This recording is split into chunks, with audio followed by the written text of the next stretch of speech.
The diagnosis and the promise. The crystal didn't just slip. It screamed as it left Charlotte Hayes's fingers. Fractured light scattering across the ballroom in 1,000 glittering shards before the floor rose to meet her, and the world folded into a narrow tunnel of sound, the chandelier spinning into a carousel of stars. The bass of the orchestra turned to a distant heartbeat that didn't match her own. Someone shouted her name, someone else gasped. The violin cut off mid-note, and then there was only the sharp taste of metal and the thudding certainty that this, absurdly, was where it would end for her. On cool marble in a $5,000 gown under the pity of people who sent flowers to funerals handled by assistants. Sirens braided with whispers as she was lifted. Oxygen rushed cold and clean. Numbers flew over her like birds she couldn't catch, and she tried to grab even one of them to make sense of what was happening, while the city slid past in a smear of light beyond the ambulance doors. Rebecca Walsh's face steadied the chaos the way it always had, years of friendship carving calm into the edges of emergency, and Charlotte clung to that face as to a railing on a storm deck. Rebecca's voice was all soft steel, moving the room the way a conductor moves an orchestra, and Charlotte felt machines appear around her like a halo of blinking stars. Cords touching skin, cuff tightening, paper crinkling, gel cooling the flat of her abdomen because protocols did not care where you had been or what you were wearing when the body filed its complaint. Nate was there, handsome and camera-ready even under hospital fluorescence. His tie crooked in just the right way to suggest urgency. His phone weighty in the hand he kept lowering and lifting as if it were its own heartbeat he had to monitor, and Charlotte tried not to see the way his glance kept being pulled toward it like a tide. The gel was winter on her stomach, the probe a moon sliding over a foreign sea, and Rebecca's eyes changed in 3 beats. Curiosity to surprise to a rattled awe that took her voice and rearranged it into something Charlotte had never heard from her before. "When was your last cycle?" Rebecca asked gently, and Charlotte tried to count backwards through the fog. The answer came out like an old apology. Rebecca angled the screen and the room reshaped around a small constellation of pixels that should not have been hers, a flutter where there should have been emptiness, the indecent, impossible truth that a heart was beating inside the body she had long since taught herself to live in, as if it would never shelter any other. "There's more," Rebecca said, and the probe drifted, and then Charlotte's world had 3 centers, 3 little beacons flashing their defiance against 1,000 clinical pronouncements, 3 sacks, 3 flickers, 3 lives that could not be argued with, and the word triplets fell into the room like a stone into deep water, ripples moving through every person standing there. Nate smiled first, the way a man smiles when the camera red light is on even if none of them could see it. And he said incredible and amazing and we are blessed in a way that sounded good in a statement, and Charlotte wanted to believe the sound but trusted the silence in the corner, where Rebecca had taken her chair closer to the bed, as if drawing closer to a wound. The cardiology truth came like winter rain, unflashy and relentless, a stenotic valve. A heart that had soldiered through years of ordinary disappointment might not shoulder this extraordinary strain. 3 babies needing time that her body statistically did not have to give. A math problem that had no kind solutions, and Charlotte listened with both hands over her abdomen as if she could cover all 3 at once, and bargain with fate with nothing but her palms. "You may have 6 months, maybe less, and they need more than that," Rebecca said, and Charlotte felt a calm roll up from the floor and fill her until there was no room left for panic. "Then we use what we have," she said, because she had been told no for 15 years, and had learned how to harvest a yes from the soil of it. The first promise was quiet and absolute, made to a monitor's rhythm and the whisper of oxygen, a promise that if the lifeboat could not hold them all, then hers was the weight that would step out without making a speech about it. And Rebecca, who knew the exact size of that promise, did not argue. She only nodded and tucked it like a document into a place in her soul where she kept difficult vows. They kept Charlotte overnight because the body is a bureaucracy and boxes had to be checked. And in the midnight glow of screens she listened to the 3 heartbeats making rain, a tin roof lullaby, and pressed tears into her hairline because she did not want them drying on her lips where anyone could taste them in the morning. When her mother arrived like weather, lavender and no nonsense, a lifetime nurse in the knit cardigan of women who have carried too much and still lift more, Charlotte felt the floor under her feet again. "Hayes women don't quit," Margaret said without dramatics, and Charlotte did not have to ask if staying counted as quitting when your staying might cost their starting. because the older woman only squeezed her hands until they both remembered generations had crossed worse rivers than this one, by going step by step and refusing to drown. Home was a museum of the life before, every surface innocently holding the weight of days that now looked naive, and Charlotte walked through it as if taking inventory of a house that would soon have new owners, noting where light fell at 9 in the morning, touching frames that captured a wedding smile she could no longer date, precisely because time had not taken a photograph of the half-inch. The two of them had drifted apart every day for years.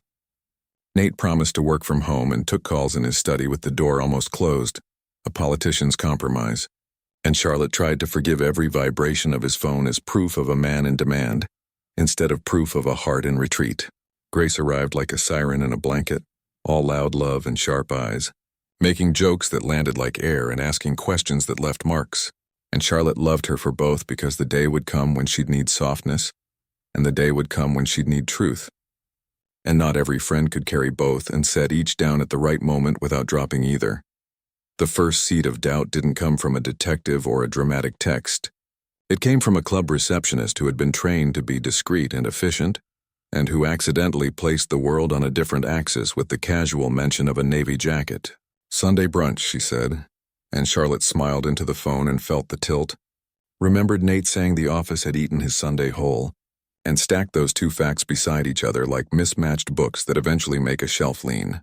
She did not go looking then. She smoothed the moment like a wrinkle in silk and told herself silk remembers pressure and forgives hands. But night is a mathematician and totals what day allows you to ignore.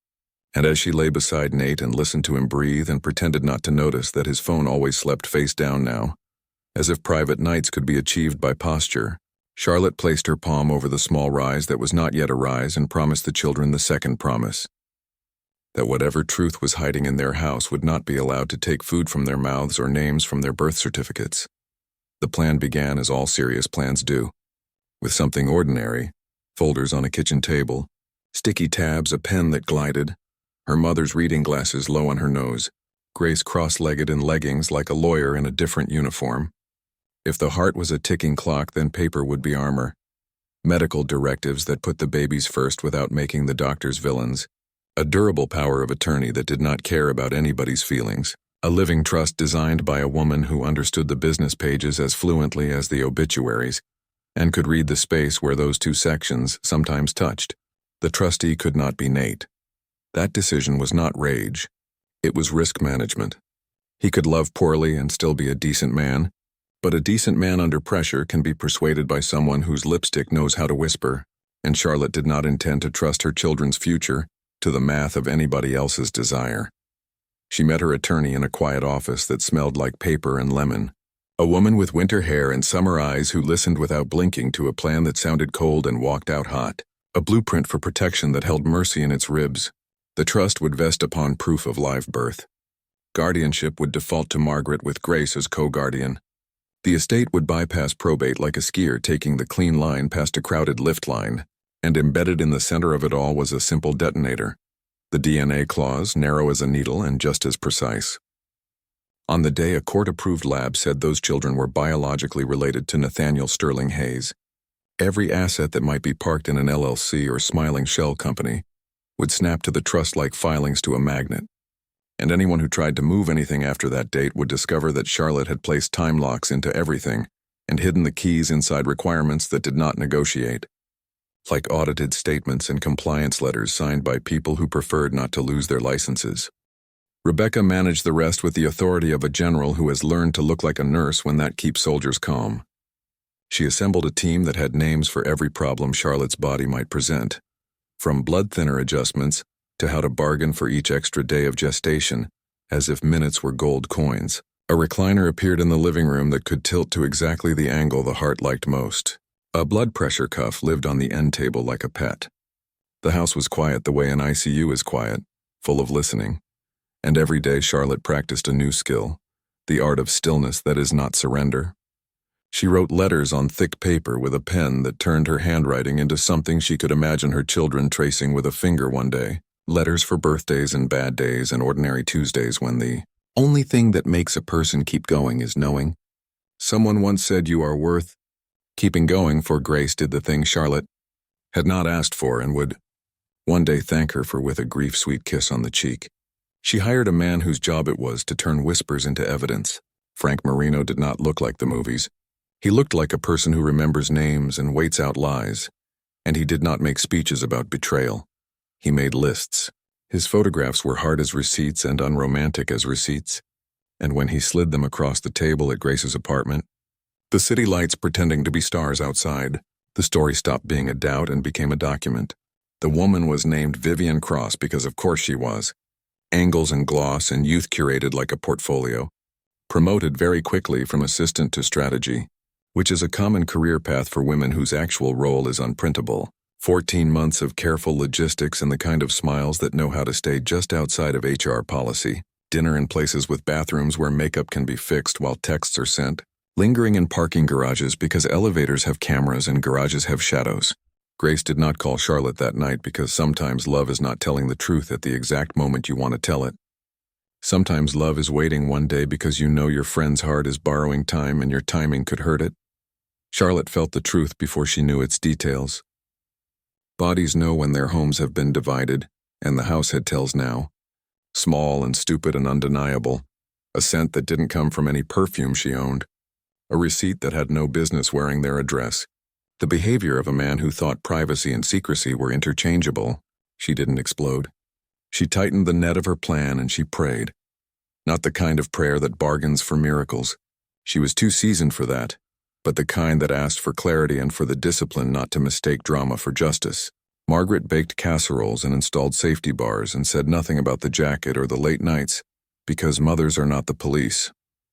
They are a country where daughters can return when the border guards of the world have stamped too many papers in their passports.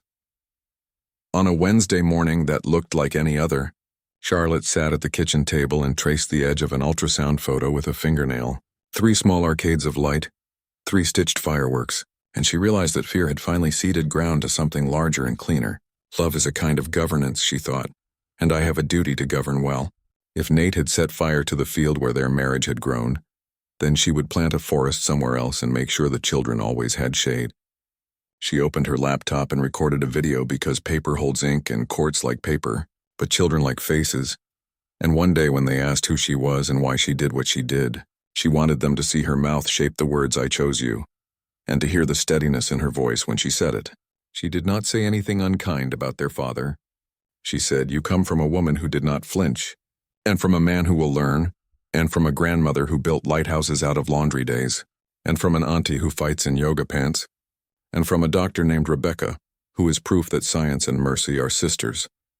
When she finished, she sat very still and listened.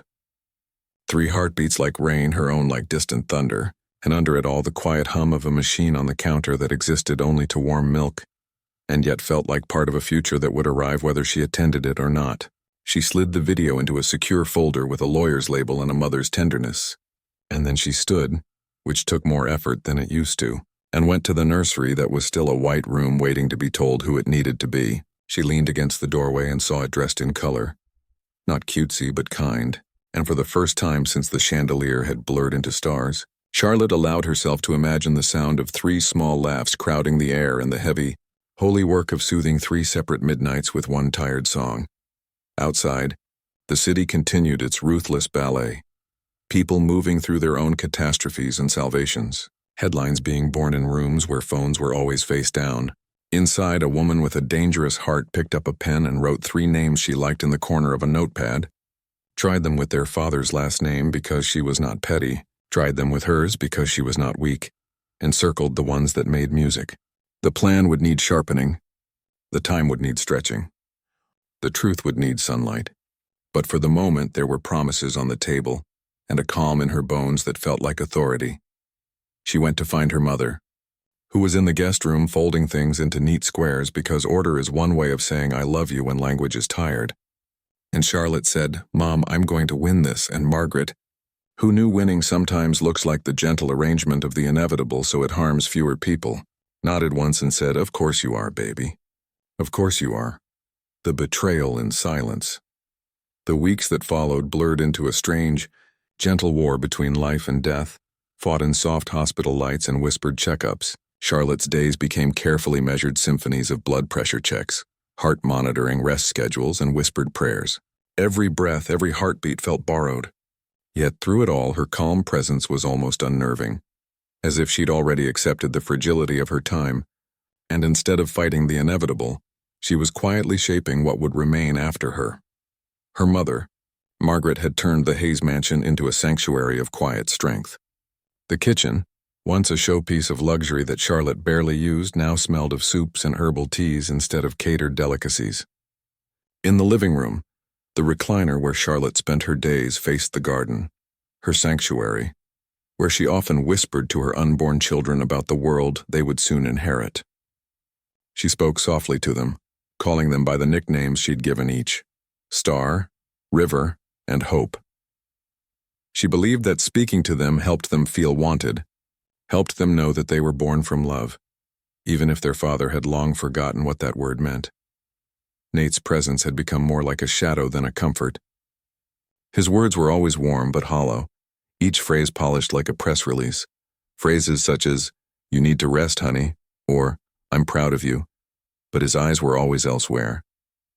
His phone remained an extension of his hand, and his late nights were explained with vague references to board calls, emergency investor briefings, or company crises. Charlotte never questioned him directly. She didn't have to. She'd learned that silence was its own kind of weapon, one that forced truth to reveal itself without confrontation. But Grace, fiery, bold Grace, had no such patience. When she saw the first set of photographs that Frank Marino had delivered, her heart broke with a fury only loyalty can produce. In the glossy prints, Nate's tall frame leaned too close to a young woman with perfectly styled blonde hair, a woman with laughter sculpted to look effortless, her manicured fingers brushing the sleeve of the man who had sworn eternal devotion to a dying wife. Her name was Vivian Cross. Every photo, every timestamp, every line of his credit card statements told a story Grace didn't want to believe. Nate had been seeing Vivian long before Charlotte's collapse, long before he'd placed his hand on his wife's hospital bed and said, "We'll get through this." Grace's first instinct was to destroy him. She wanted to drive to Charlotte's house, show her every photo, every receipt, every lie printed on glossy paper, but she didn't. She couldn't. One glance at the ultrasound picture on Charlotte's nightstand, 3 tiny heartbeats frozen in time, stopped her cold. This wasn't about vengeance. It was about protection. Telling Charlotte too soon could push her fragile heart over the edge, and Grace refused to let her best friend die of shock before her time. So she made another promise, this one silent. She would protect Charlotte's peace until she could protect her future. Meanwhile, Charlotte felt it, the distance, the weight of something unsaid, the subtle shift in Nate's rhythm. He had always been a man who controlled every detail of his image, but now, his control felt desperate. He grew colder at home, yet overly affectionate in public, kissing her forehead too often, smiling too widely when photographers attended charity events. Every gesture screamed performance, and though she never said it out loud, Charlotte began to plan for a world in which Nate Hayes was no longer part of the script. It began innocently enough, a simple visit to her attorney's office, under the guise of updating her estate due to the pregnancy. In reality, she was building a fortress.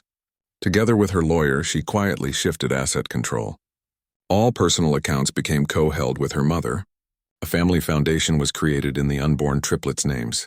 Real estate holdings were reorganized under a trust called the Hayes Legacy Fund, a name Nate had unknowingly signed onto months ago when she asked him to review what he assumed were charity documents. Every asset, every share, every dollar began to drift, not away from him yet, but out of his direct reach. "Charlotte," her attorney had said one afternoon, her tone cautious, "you're transferring everything. If something happens to you, Nathan will be furious." Charlotte smiled, the calmness in her eyes sharper than glass. "Then he'll learn that fury doesn't pay dividends," she said softly. While she planned her children's future, Vivian Cross planned her own. She had grown comfortable in her role as Nate's hidden treasure, the confidant, the advisor, the woman who, behind closed doors, whispered how much more he deserved than a dying wife and a collapsing marriage. Nate, blinded by ego and flattery, believed her. When Vivian told him that staying married to Charlotte would damage the company's image, "You can't run a global brand while your wife's illness drags you down emotionally and publicly," he listened. But what Vivian didn't know was that Charlotte was 2 moves ahead. Always. Even dying, she was thinking like a strategist, and no one played quiet chess better than a woman who'd lost everything and learned how to rebuild from the ashes. By the 3rd month, Charlotte's condition worsened. Simple walks turned into struggles for breath. Her heart's rhythm grew erratic, and her doctors began discussing early induction options that carried devastating risks. Yet, despite her frailty, her mind remained razor-sharp. She noticed every whisper, every look exchanged between Nate and his phone, every late-night text he tried to hide. Still, she said nothing. Instead, she began documenting everything. Every bank transfer he made without consulting her. Every email Vivian sent to his corporate account. Every signature he scribbled without reading. Her silence was a trap carefully baited with trust. One night she found him in his study, his laptop open, a faint smile on his lips as he texted someone. The glow of the screen illuminated his face, the expression of a man living in 2 worlds. Charlotte stood silently in the doorway, her frail frame framed by the golden light from the hall. "Nate," she said softly. He jumped slightly, quickly closing his laptop. "Hey, sweetheart. Couldn't sleep?" She smiled faintly. "Neither could you, apparently." He forced a chuckle. "Just work. You know how it is." Charlotte walked closer, her bare feet silent on the floor. "I do," she whispered. "I know exactly how it is." Her tone carried a weight he didn't recognize. Calm, steady, but filled with the kind of knowing that makes even lies tremble. He nodded awkwardly, then stood to kiss her forehead. She leaned in, allowed the touch, and then walked back toward their bedroom. The moment she was gone, his phone buzzed again, and he smiled, too relieved, too unguarded. The next morning, Charlotte called Grace. Her voice was soft, almost gentle. "Whatever you're hiding from me, Grace, tell me before the world does." Grace froze on the other end of the line. She wanted to lie, to protect her, but Charlotte's voice was unshakable. "I already know, Gracie," she said quietly. "I just need to hear it from someone who loves me." Tears filled Grace's eyes as she whispered the truth. Every photo, every timestamp, every betrayal. Charlotte didn't cry. She didn't scream. She just sat there, her hand resting on her belly, listening to her children's faint movements as Grace's voice broke on the other end. "Don't be angry, Grace," she finally said. "You did what a sister would do. You protected me."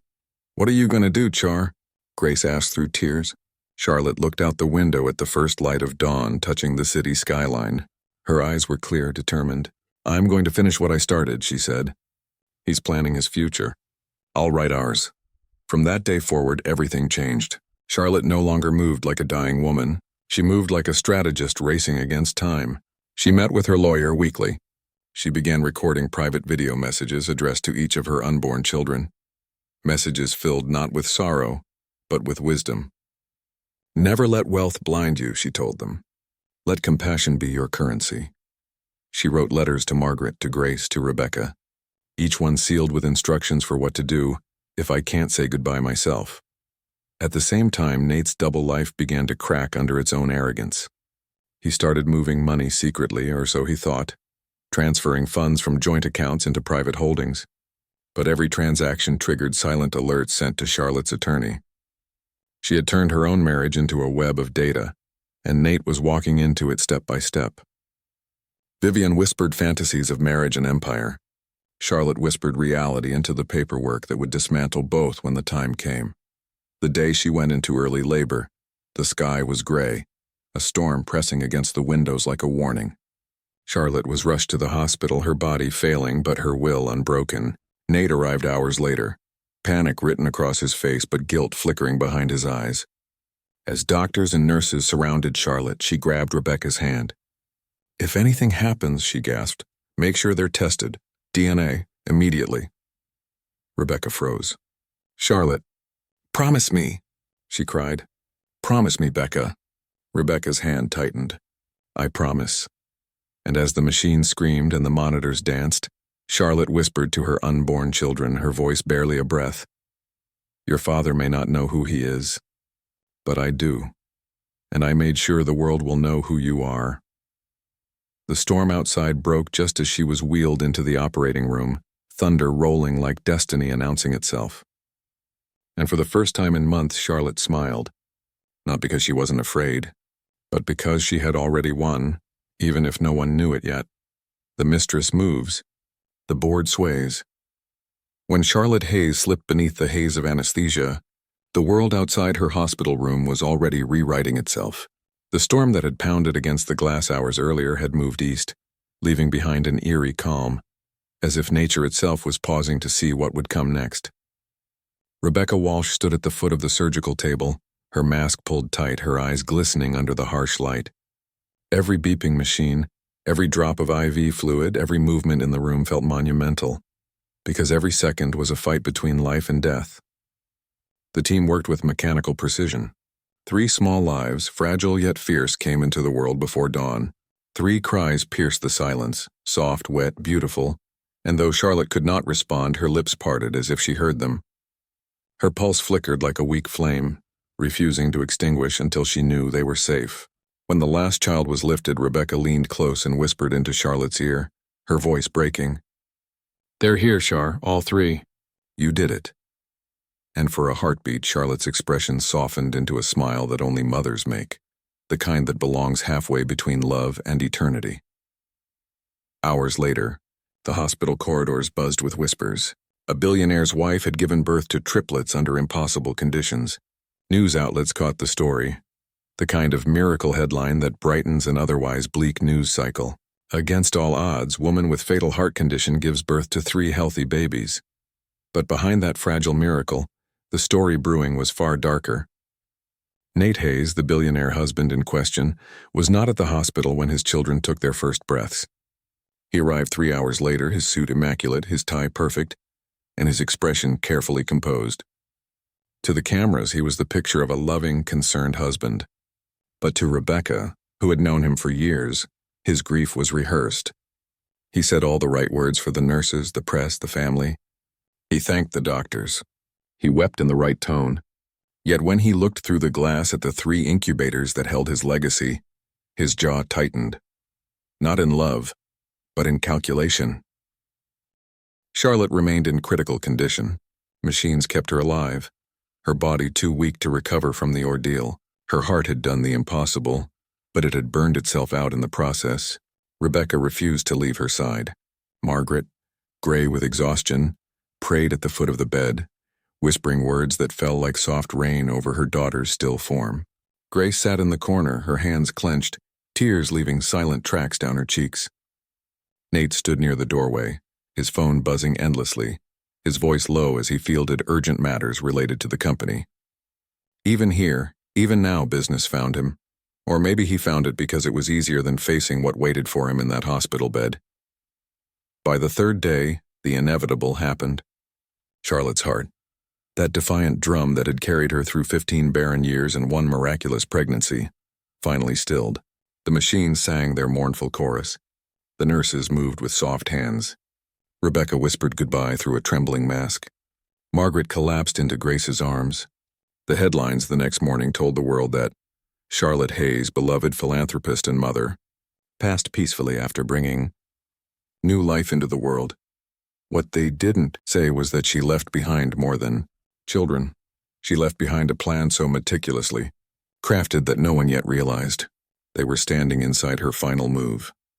In the weeks that followed, Nate Hayes played the role of grieving widower with practiced ease. The media loved him, the heartbroken billionaire tragically left to raise 3 premature infants alone.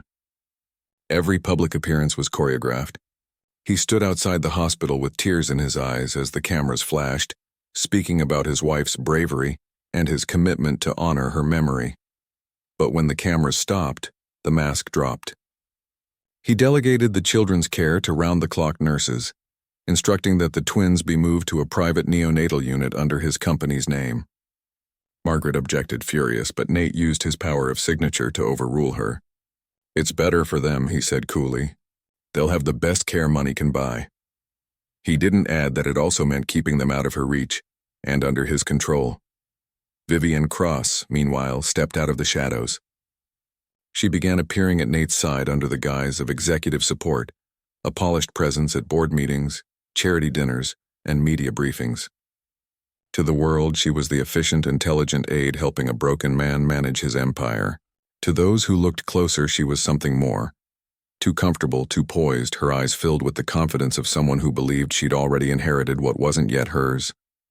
Within weeks, she had moved into Nate's penthouse for logistical reasons, claiming it was easier to assist with the babies and household affairs. She told the press nothing, played the part of the discreet companion perfectly. But among the household staff, rumors began to ripple. "The mistress lives here now," whispered one, "and the wife still cold in the ground."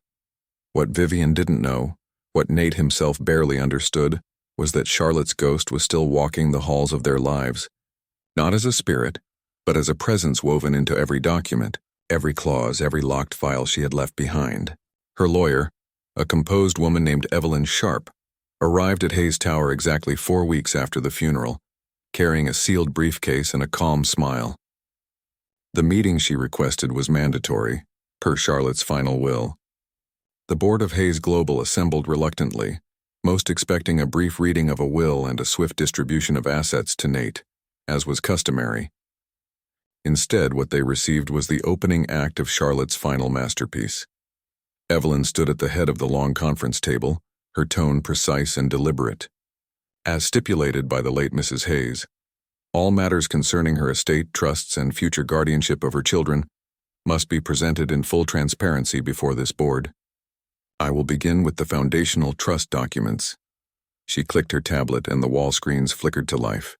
The first document projected wasn't a will, it was a flowchart of control. Company shares, foundations, intellectual property, and liquid assets, all branching into trusts and subtrusts with Charlotte's signature at every key junction. Nate's expression hardened as he leaned forward. "What is this?" he demanded. Evelyn looked up at him unflinching. "This, Mr. Hayes, is what your wife built while she was dying. You see, she wasn't simply resting these past months. She was ensuring your children's protection." The room fell silent. Evelyn continued, her tone clinical.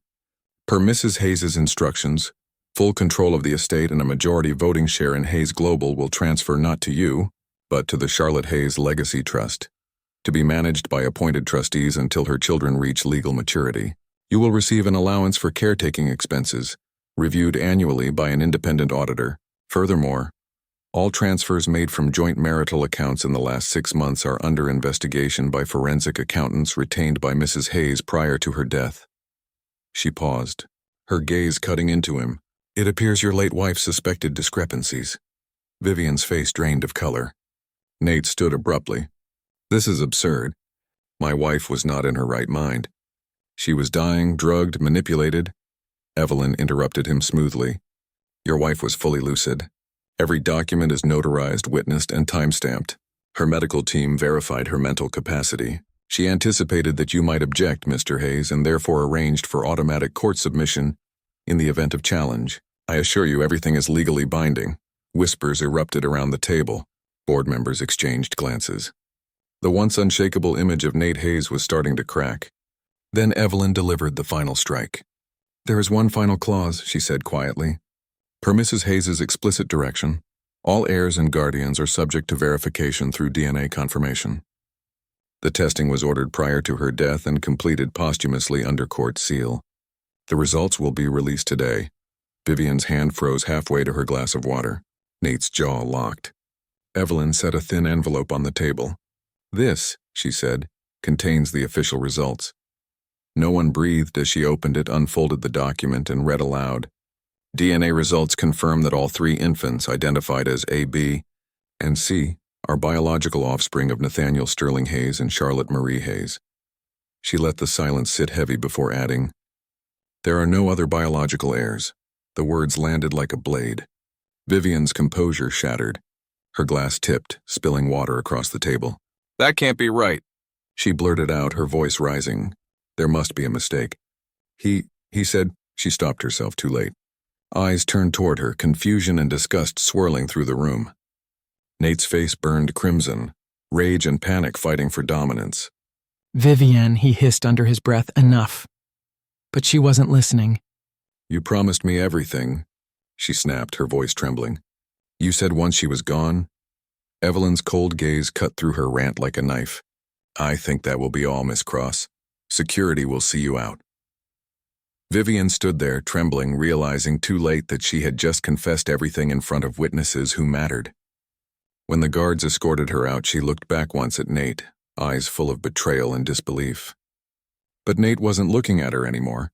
He was staring at the document on the table, the one that bore Charlotte's name, the one that had just taken away his empire. In the days that followed, the media turned again.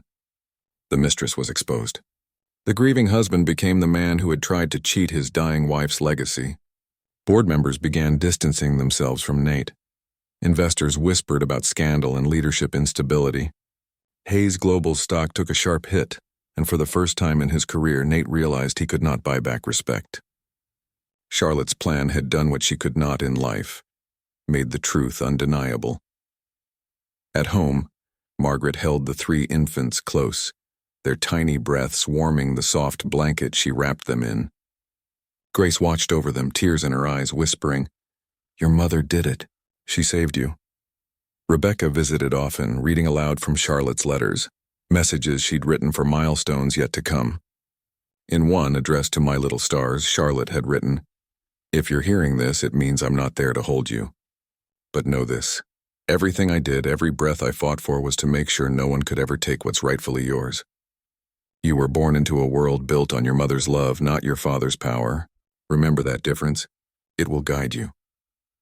Somewhere across the city, Nate Hayes sat alone in the penthouse that once symbolized everything he'd built. The silence was deafening. On the table before him lay a photo of Charlotte holding his hand years ago, back when they still believed in each other. And next to it, the legal documents that proved he'd been outplayed by the one person he thought was too weak to fight back. The empire was still his in name, but the soul of it, its direction, its purpose, belonged to the trust she'd created. To her. And for the first time in his life, Nate Hayes understood that real power wasn't in control. It was in conscience. But that realization came too late. Charlotte's last move had been the quietest and the most devastating. Her checkmate was complete. Birth, betrayal, and the envelope. The morning after the boardroom implosion, a thick fog hung low over the city, wrapping Hayes Tower in a shroud of silence.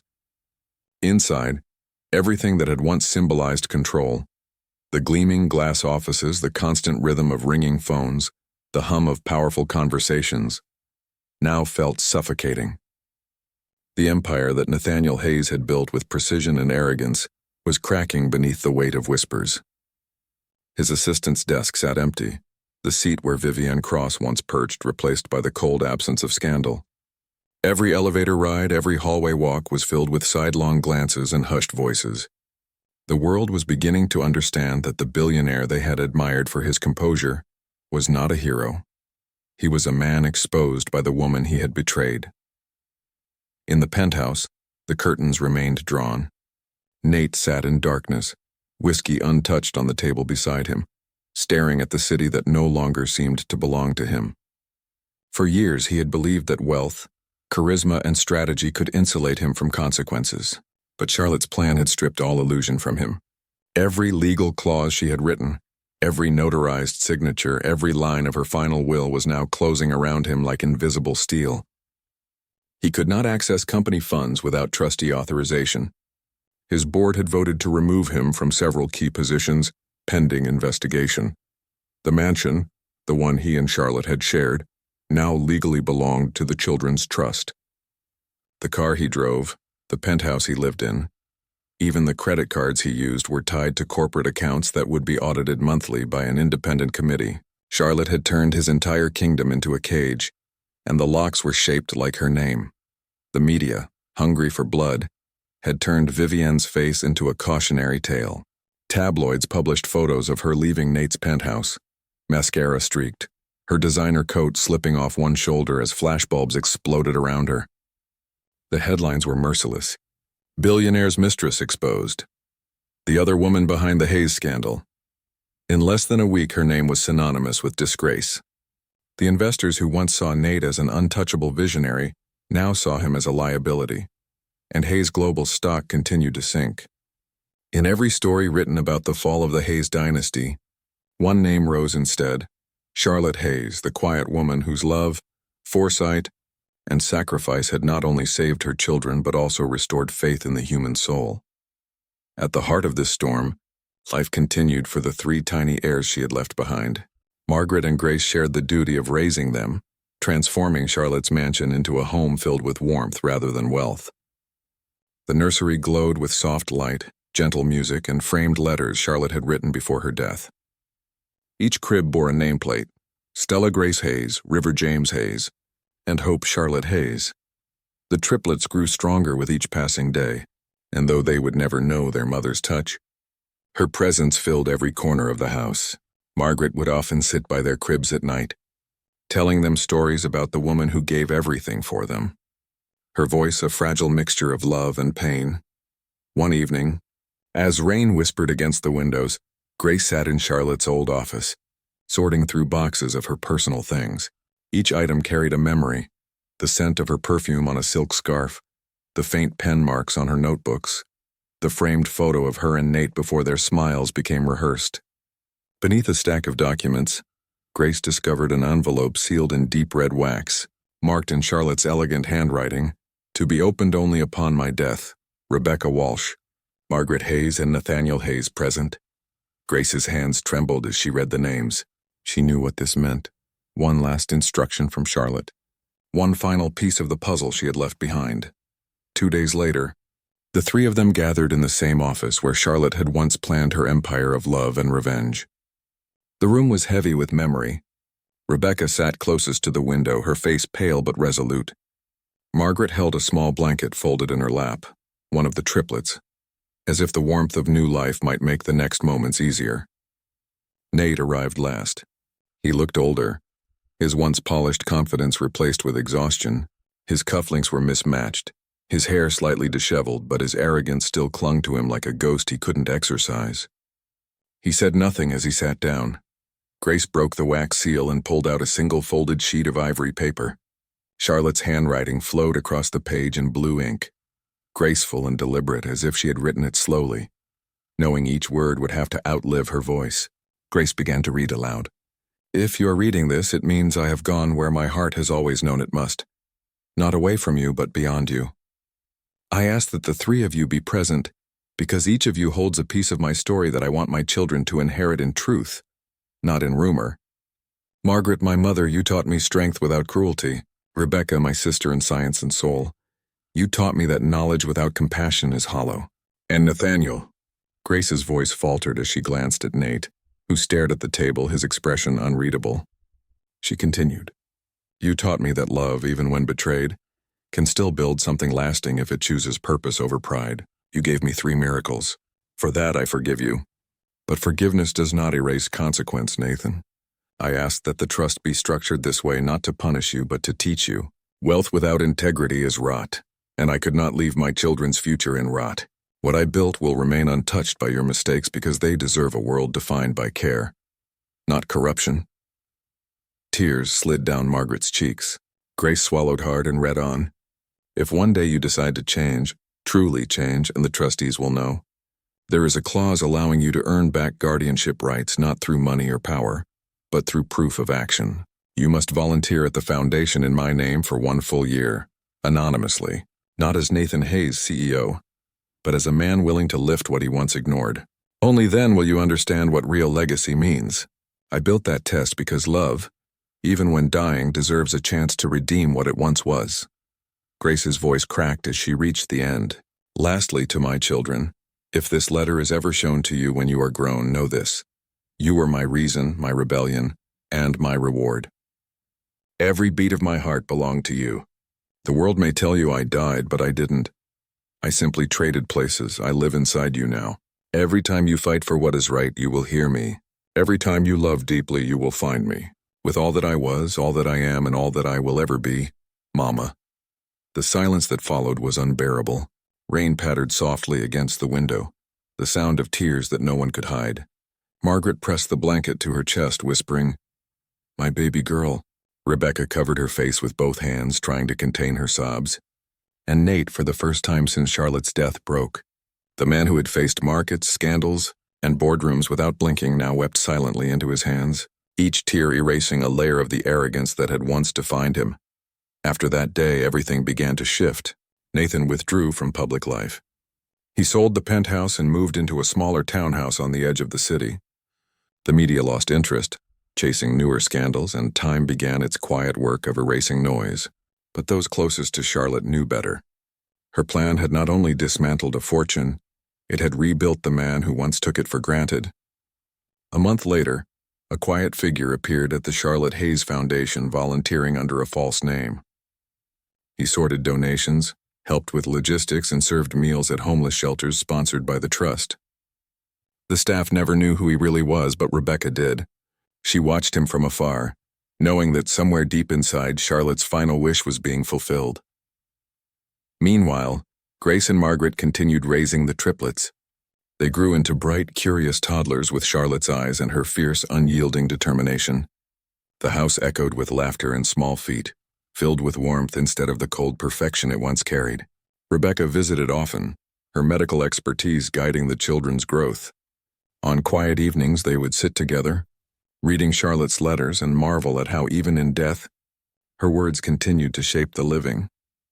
One evening, when the triplets were 2 years old, Margaret found Nate sitting in the garden outside the house. He was thinner, calmer, the sharpness of his past replaced by a quiet humility. The children were chasing butterflies near the fountain, their laughter carrying on the wind.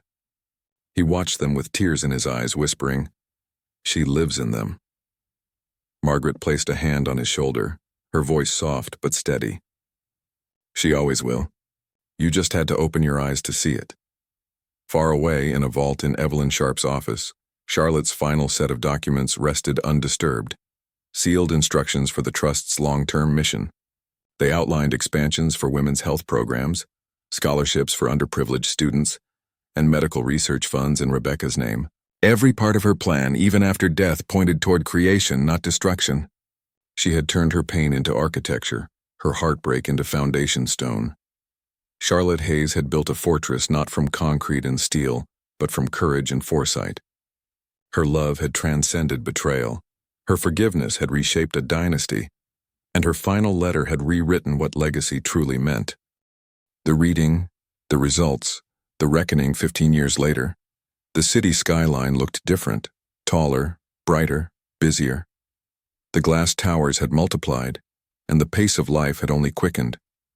But among the shifting architecture of power and ambition stood one building whose presence commanded reverence rather than intimidation.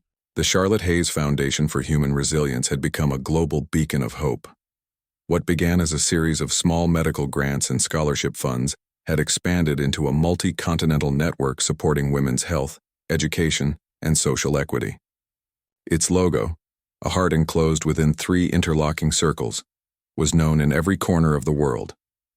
The Foundation's annual gala drew presidents, scientists, artists, and activists alike, all gathered to honor a woman who had died young, but whose vision had rewritten what legacy meant.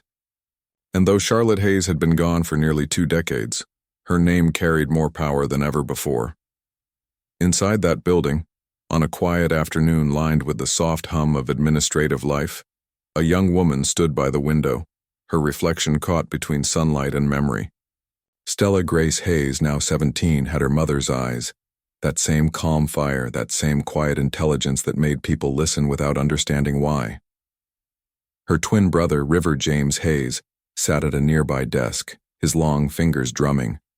Against a stack of research proposals, his mind sharp and restless. Across the room, the youngest of the 3, Hope Charlotte Hayes, was sketching on a digital tablet, designing an outreach campaign for the Foundation's next humanitarian project. Each of them carried a piece of their mother's soul, and though they had grown up hearing stories about her, the true depth of her sacrifice was something even they had not fully grasped. Margaret Hayes, now silver-haired and gentle-eyed, still lived with them in the family estate. She had become the anchor of their lives, grandmother, teacher, and storyteller. Her hands trembled more these days, but her voice never lost its strength when she spoke of Charlotte. "Your mother didn't leave you money," she would say. "She left you meaning, and meaning will last longer than any fortune ever could." Grace visited often too, her once fiery energy tempered by years of love and loss.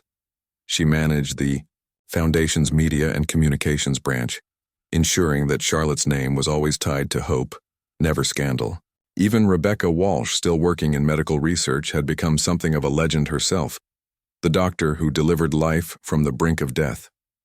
The women who had once surrounded Charlotte in her darkest hours had become the architects of her light. Nathaniel Hayes, however, had all but vanished from the public eye. The world that once knew him as a billionaire now knew him simply as Nathan, a man who worked in quiet anonymity. After completing Charlotte's redemption clause, the year of service he was required to fulfill without recognition, he had chosen not to return to the world of boardrooms and cameras. Instead, he dedicated his remaining years to the foundation that bore his late wife's name. He volunteered in the rural clinics, organized logistics for shipments of medical supplies, and often spent hours repairing equipment rather than attending meetings. The man who once ruled skyscrapers now found peace in service, humility replacing the arrogance that had once been his armor. To outsiders, he was just another volunteer. To those who looked closely, there was still a hint of the man he had been, but softened, stripped of vanity. That year, as the foundation prepared for its 15th anniversary gala, an unexpected letter arrived.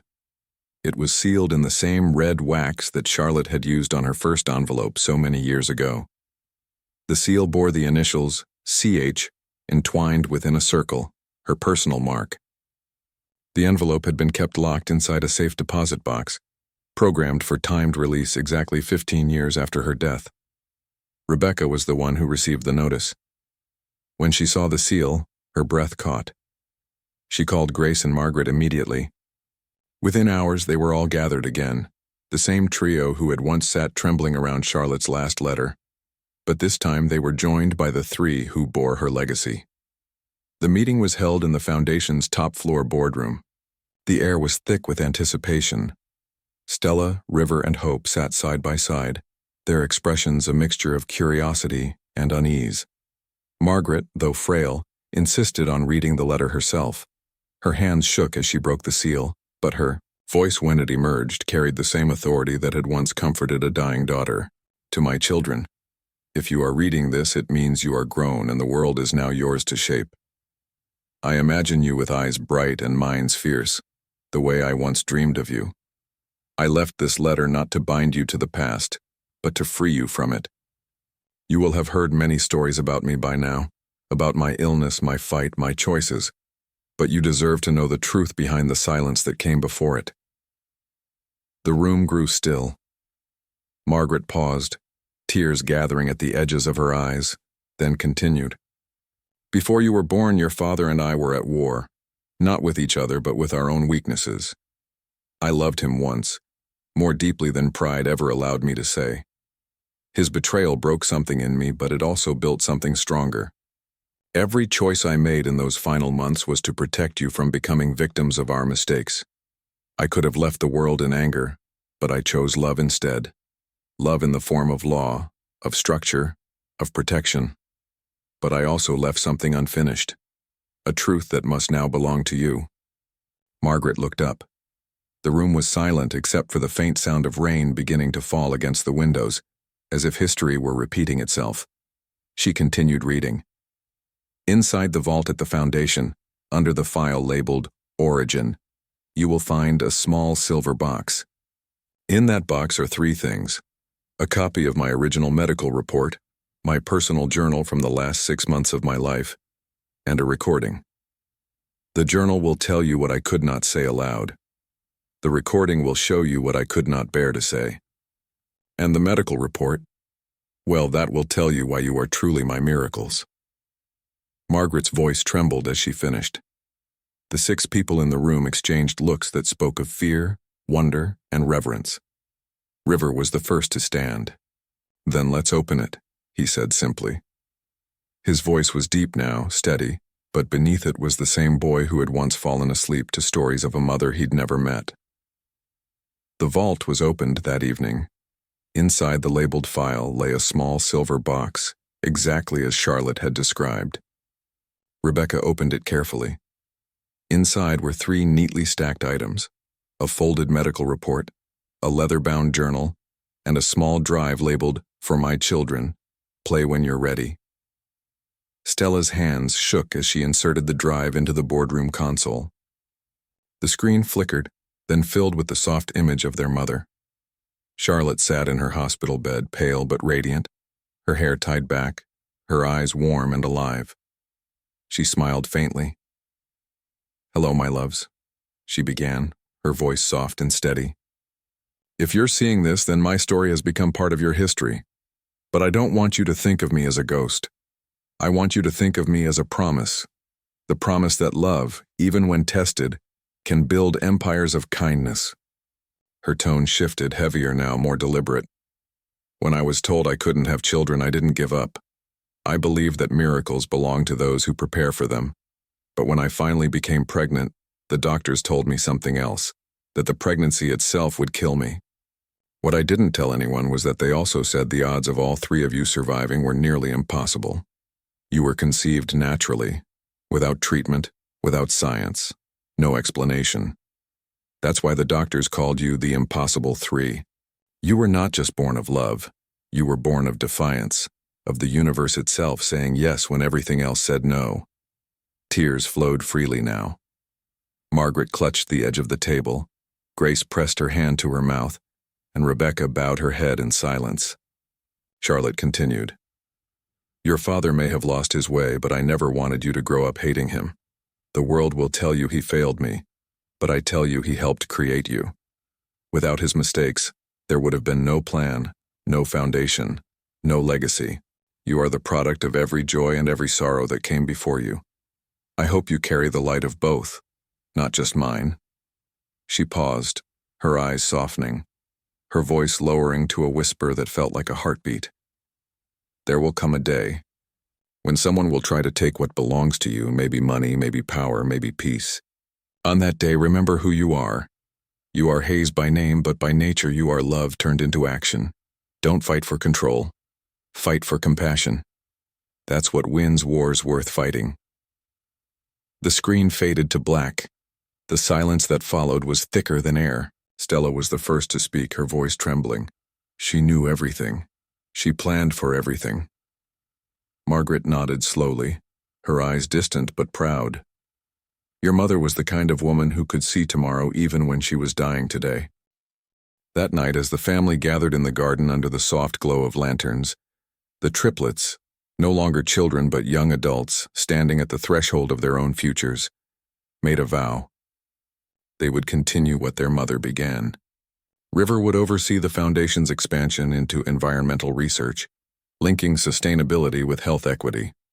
Stella would take over educational programs and youth leadership initiatives. Hope would lead global communications, ensuring that every story of courage found a voice. Together, they would carry Charlotte's vision into new generations. Months later, during the next foundation gala, a quiet moment stole the spotlight.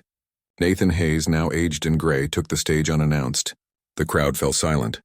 He stood at the podium holding a small velvet box. Inside it lay a golden locket engraved with Charlotte's initials. His voice broke as he spoke. "For years I thought I lost everything, but what I really lost was myself. My wife taught me that love isn't about ownership, it's about stewardship. And tonight I return this to where it belongs, and not around my neck, but around the heart of this foundation." He placed the locket into the hands of his daughter Stella, who looked at him through tears, and the crowd rose to its feet in applause. It wasn't just for him. It was for her. For Charlotte. For everything she had been, and everything she had left behind. As the lights dimmed and the applause echoed through the hall, Stella looked up at the massive portrait of her mother hanging above the stage. Charlotte Hayes, smiling softly, her eyes calm, her posture proud. And for a brief, silent moment, it felt as though the portrait itself breathed. The light shifting gently across her face like dawn breaking through memory. Charlotte Hayes had died 15 years ago, but her story had never ended. It had simply evolved, from pain to purpose, from betrayal to redemption, from love to legacy. She had built not just an empire, but a lineage of compassion that would outlive every skyscraper her husband had ever built. And as her children carried her name into a new era, the world finally understood the truth she had known all along, that the strongest hearts don't just beat, they echo. Forever.